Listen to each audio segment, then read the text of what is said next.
제사를 앞둔 어느 날 작은 엄마가 궁금한 듯 엄마에게 물었어요. 형님, 민수 여자친구 인사 왔었다면서요? 한 2주 됐나? 어땠어요? 괜찮았어요? 우리 민수가 좋다고 하는데 내가 괜찮고 말고 할 게 뭐가 있겠어. 그냥 참해 보이더라고. 우린 마음에 들었어. 그래요? 근데 직업은 뭐래요? 기간제 교사라고 하더라고. 아마도 임용고시를 봤었는데 잘 안 됐었나 봐. 지금도 열심히 시험 준비하면서 기간제 교사까지 하나 보더라고. 열심히 사는 모습이 아주 마음에 들더라고. 엄마가 여자친구에 대해 칭찬을 하고 있었는데요. 순간 작은 엄마가 탐탁지 않다는 듯이 말을 했습니다. 예? 정교사였으면 더 좋았을 텐데 좀 아쉽네요. 우리 민수도 뭐 볼 거 있다고 그런 소리를 해. 아니죠. 제가 조카라서 하는 말이 아니라 사실 우리 민수야 인물도 훤하고 직업도 탄탄한데. 엄마와 제 눈치를 보던 작은 엄마가 말끝을 흐리고 있었습니다. 우리 민수가 뭘 또 인물이 훤해. 내가 보기엔 그냥 평범하구만. 형님, 벌써 잊었어요? 예전부터 민수 좋다는 여자들이 한둘이 아니었잖아요. 우리 딸 친구도 민수 사진 보고 소개시켜달라고 난리도 아니었고요. 거기다 직업도 안정적이고 좀 아깝다 그 말인 거죠. 동서, 내 자식이 귀하면 남의 자식도 귀한 법이야. 부모 맘 다 똑같은 거니까 앞으로 절대 그런 말 입 밖으로 꺼내지도 마. 엄마가 작은 엄마에게 단단히 이르고 있었지만 작은 엄마가 아깝다는 듯이 이번에는 제게 다시 말을 꺼냈어요. 민수야, 그러지 말고 우리 딸 친구 유빈이라고 약사 있잖니. 유빈이가 지금도 너 소개해달라고 난리도 아닌데 한번 만나보는 게 어떻겠니? 사실 기간제 교사보다야 약사가 낫지 않겠어? 동서, 그만하라니까. 서로 좋아서 저러고 있는데 그런 게 무슨 소용이 있다고 그래. 그래봐야 민수도 그냥 공무원인걸. 형님, 그게 무슨 말씀이세요? 교정직 공무원 7급 시험을 한 번에 합격했는데 민수 직업이 뭐가 어떻다고 그래요? 작은 엄마가 놀란 채 엄마에게 묻고 있었는데요. 엄마가 조금은 어두운 표정으로 대답을 했습니다. 동서 말이 틀린 말은 아닌데 그냥 교도소에서 근무한다는 말만 듣고는 안 좋게 생각하는 사람들도 꽤 있더라고. 아니, 요즘도 그런 사람들이 있단 말이에요? 그렇더라고. 아직도 그런 생각을 하는 사람들이 꽤 있더라고. 암튼 2번 다시 기간제 교사라든지 그런 말 꺼내지도 마. 알겠어요. 제가 입에 자물쇠 달고 있을게요. 작은 엄마가 장난스레 힘을 주어 입을 다물고 있었습니다. 작은 엄마는 평소 말이 많긴 했지만 그걸 빼놓고는 마음도 따뜻하고 좋은 분입니다. 다만 저를 워낙 아끼는 마음에 여자친구 직업이 마음에 안 드는 모양이었어요. 전에 사촌 여동생 친구 중 약사인 친구가 저를 소개해달라고 했던 적이 있었기에 더욱 그러지 않았나 싶었습니다. 그러나 우리 부모님은 여자친구를 마음에 들어했고 저는 큰 문제 없이 결혼을 하겠다 싶었습니다. 그런데 전혀 다른 문제가 우리를 기다리고 있을 줄 누가 알았겠습니까? 문제는 전혀 다른 곳에서 일어났는데요. 여친 집에 인사를 갔던 날 식사를 하던 여친 엄마가 짜증스레 말을 꺼냈어요. 이왕 공무원 시험을 볼 거면 그냥 평범한 공무원 시험을 보면 되지. 대체 왜 교정직 공무원 시험을 본 건가? 그래도 7급이라며. 그 정도면 그냥 공무원 시험을 봐서도 합격했을 텐데 말이야.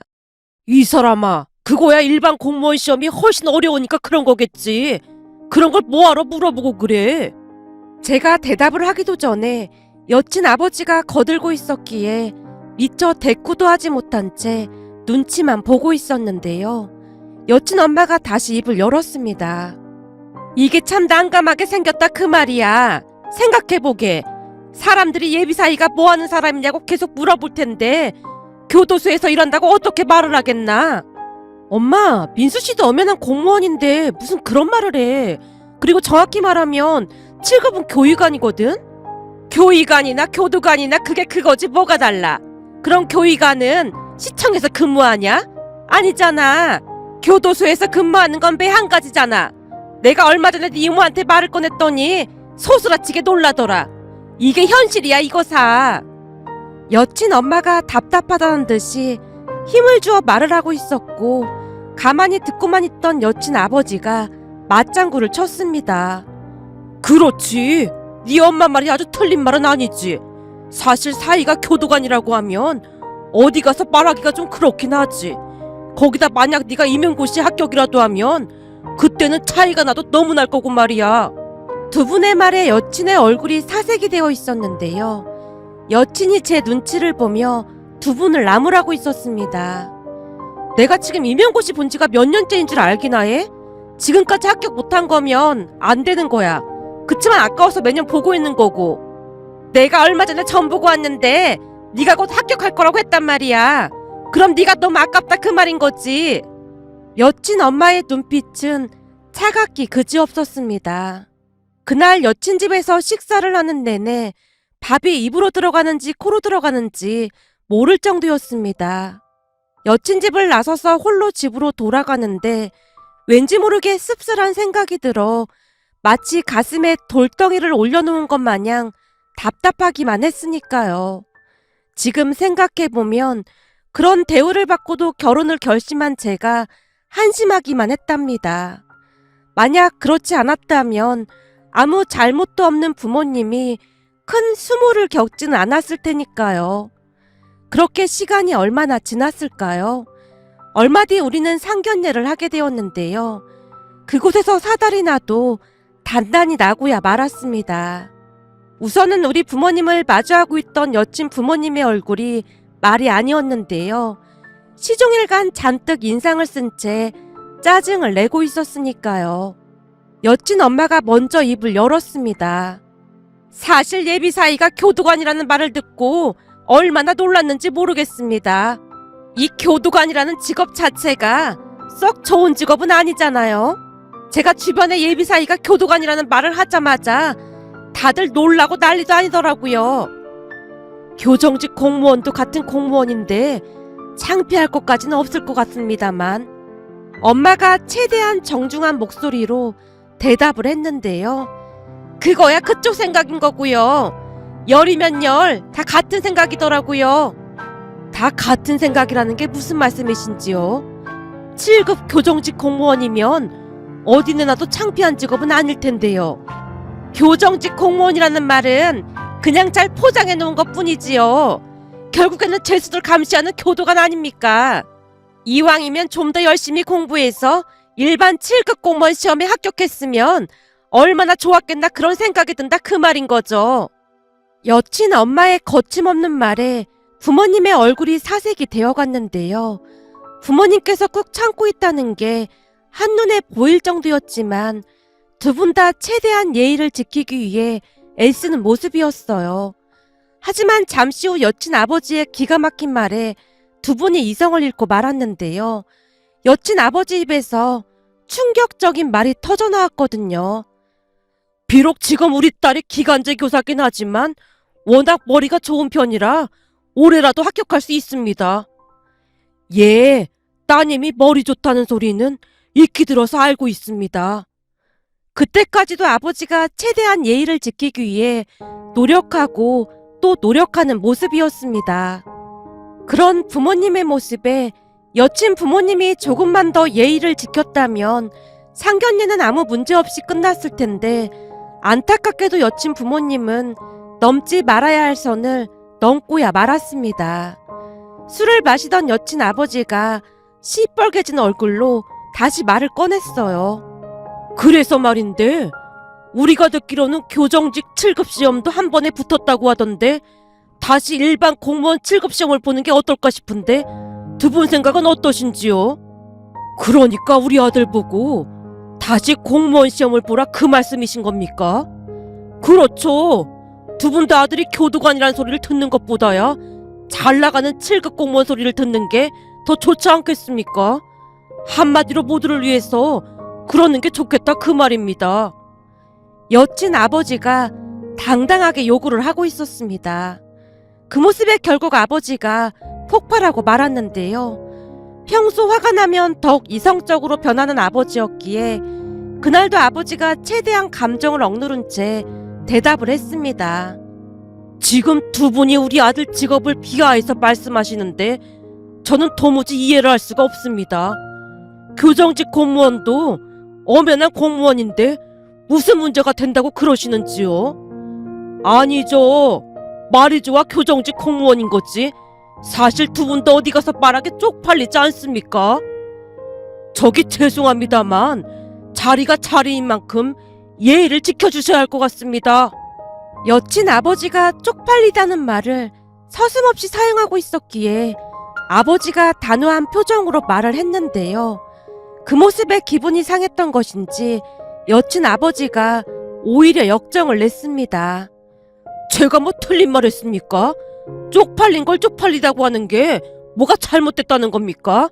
누가 들으면 우리가 예의 없는 사람인 줄 알겠습니다.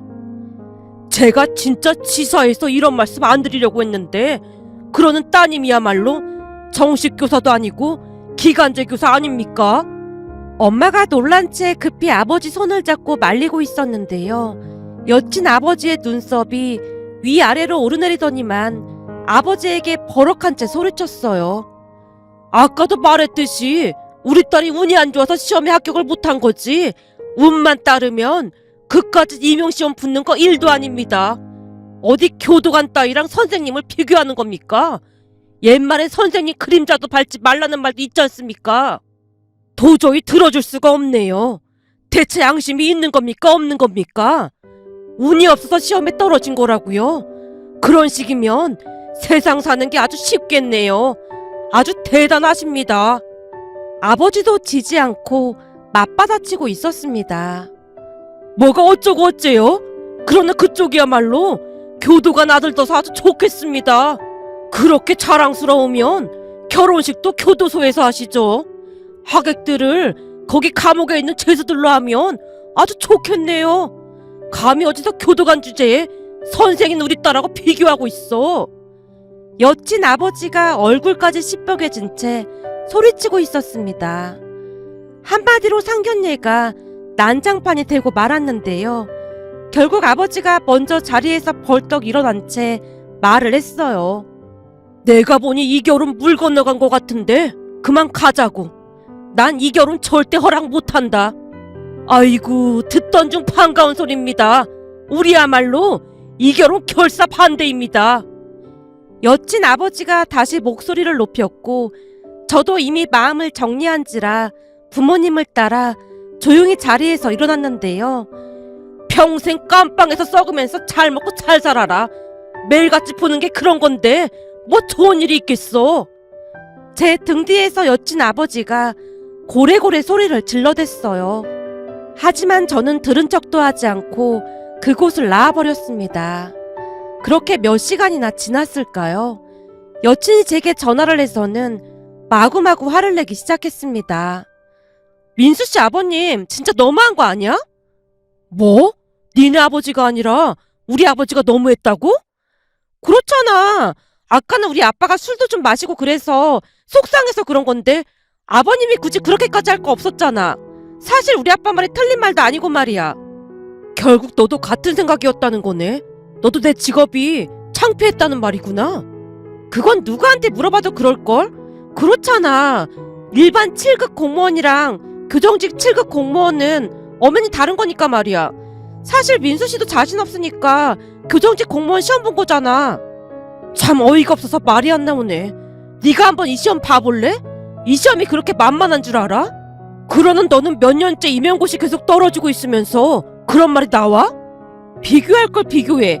어떻게 임용고시랑 교도관 시험을 비교할 수가 있어? 내가 말을 안 해서 그렇지 창피해서 친구들한테 말도 못해. 그래. 그럼 너는 교도관 말고 훌륭한 사람 만나서 잘 살아라. 아무리 생각해봐도 너랑 나는 여기까지인 것 같다. 내가 교도관인 걸 창피해하는 사람이랑 어떻게 살겠어? 지금 내 말은 그게 아니잖아. 아니 이게 뭐가 아니야. 그냥 내가 창피하다는 거잖아. 나도 속상한데 꼭 그렇게까지 말을 해야 해? 우리 아빠 말대로 일반 공무원 시험 다시 도전하면 되는 거잖아. 교정직 공무원 시험도 한 번 합격했으니까 조금만 더 공부하면 7급 공무원 시험도 합격할 수 있을 거 아니야. 사실 친척들이 민수 씨 직업 듣고 다들 꺼림칙하다고 난리도 아니었단 말이야. 그랬으니 우리 부모님 기분도 안 좋았던 거고. 근데 꼭 그렇게까지 말을 해야 속이 시원하겠어?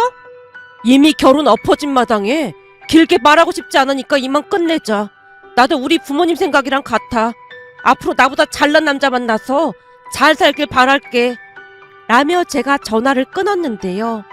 한동안 여친이 전화를 해서 울고불고 난리도 아니었지만 저는 냉정하게 전 여친과 헤어졌습니다. 상견례장에서 전 여친 가족들의 모습은 다시 돌이키고 싶지 않을 정도로 무례하게 짝이 없었으니까요. 그 뒤 저는 전 여친 전화번호를 차단한 채 헤어졌습니다. 그렇게 헤어지고 난 뒤 한 6개월쯤이 지난 어느 주말 작은엄마가 케이크를 사서는 집에 찾아왔는데요. 동서가 웬일이야? 형님 이 케이크 좋아하시잖아요. 우리 거 사는 김에 하나 더 사왔어요. 우리 동서가 날 이렇게나 생각하고 있는 줄 몰랐네. 엄마가 장난스레 케이크를 받아들었고 작은엄마가 제 눈치를 보는 듯 하더니만 제 옆에 자리를 잡고 앉았습니다. 민수야, 내가 이런 말 하기 좀 그렇긴 한데 무슨 일 있으신 거예요? 아니, 무슨 일이 있다기보다는 그때 내가 말했던 우리 딸 약사 친구 말이야. 그 친구가 자꾸만 너를 소개해달라고 난리지 뭐니. 이제는 시간도 꽤 지났는데 한번 만나보는 게 어떨까 싶어서 말이야. 작은엄마, 신경 써주셔서 감사한데 저는 아직 누굴 만나고 싶지 않아요. 내가 네 마음을 왜 모르겠니? 그때 그 인간들 때문에 네가 학을 뗀 거 잘 아는데 보면 볼수록 너무 괜찮지 뭐니. 거기다 성격도 좋고 예의도 얼마나 바른지 내가 아들 있었으면 딱 며느리 삼고 싶다니까. 내가 웬만하면 너한테 이런 말 꺼내지도 않아. 그니깐 딱 한 번만 만나보는 게 어떻겠니? 얘 이름이 뭐냐면 말이야, 유빈이야. 어때, 이름도 예쁘지? 제가 몇 번이나 거절을 했지만 작은엄마가 작정을 하고 밀어붙였기에 어쩔 수 없이 대답하고 말았는데요. 그게 인연이 될 줄 누가 알았겠습니까? 작은엄마 말처럼 유빈이는 그저 해맑은 사람으로 제 직업에 대한 어떠한 편견도 없었습니다. 오히려 어려운 교정직 7급 공무원 시험에 한 번에 합격했다는 것에 대해 주변에 칭찬을 하고 다닐 정도였어요. 전 여친으로 인해 저도 모르게 생겼던 트라우마가 치유되었다고 해도 과언이 아니었어요. 결국 우리는 만난 지 1년 만에 결혼을 하게 되었는데요. 세상에는 좋은 사람들도 많다는 것을 보여주기라도 하듯 장인 장모님도 정말 좋은 분들로 상견례 내내 웃음이 끊이질 않을 정도였습니다. 장인 장모님의 말 한마디 한마디에서 품격이 느껴졌다고 해야 할까요? 아내가 그토록 잘 자란 이유를 알 수가 있었답니다. 그렇게 우리는 모두의 축복 속에서 행복한 결혼식을 올렸습니다. 그 뒤 우리는 아들을 낳고 하루하루 행복한 시간을 보내고 있었어요. 그러던 어느 날 기가 막힌 일이 일어나서 이렇게 글을 남기게 되었는데요.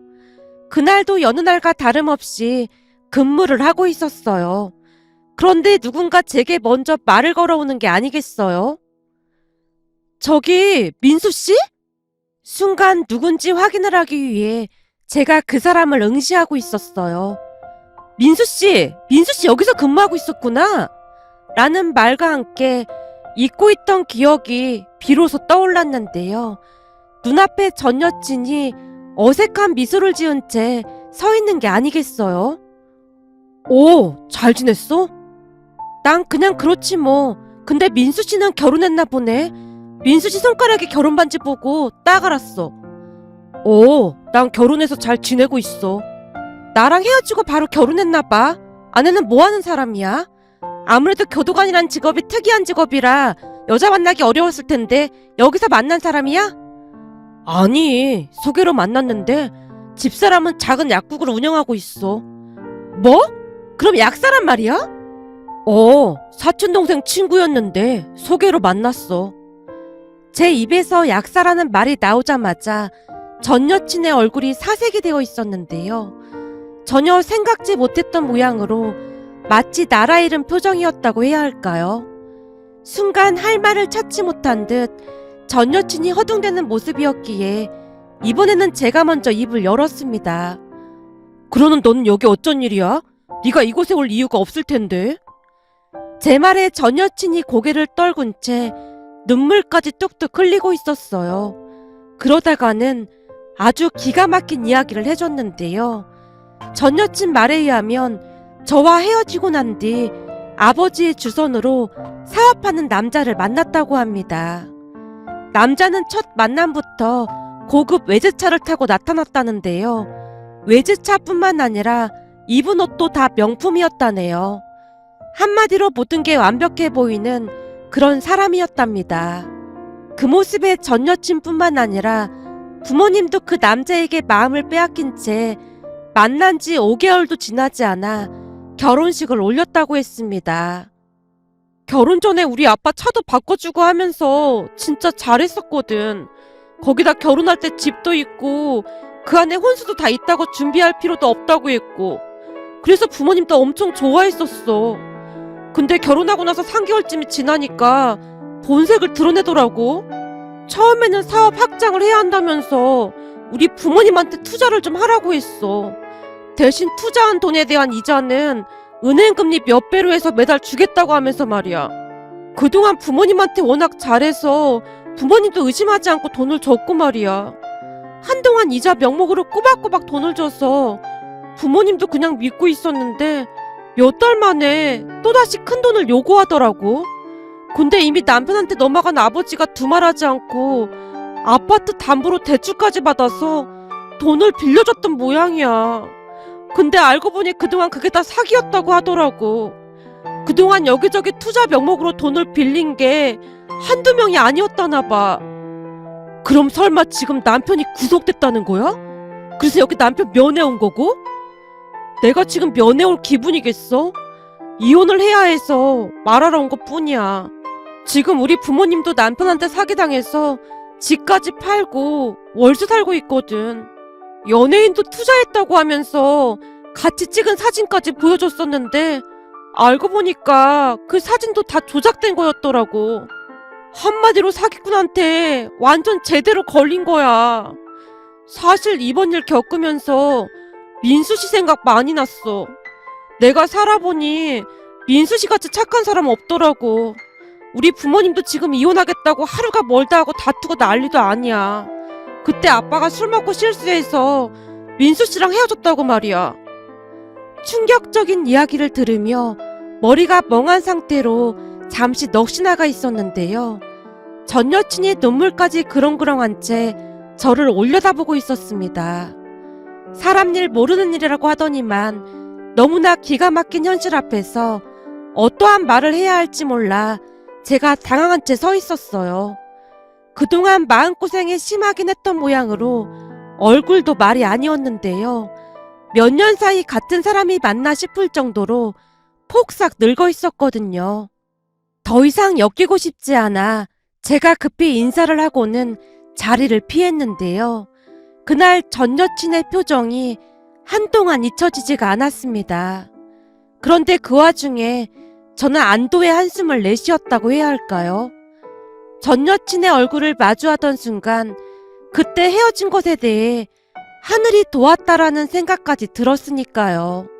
만약 그때 결혼까지 갔더라면 얼마나 힘든 결혼 생활이 되었을까 하는 생각에 끔찍하기만 했답니다.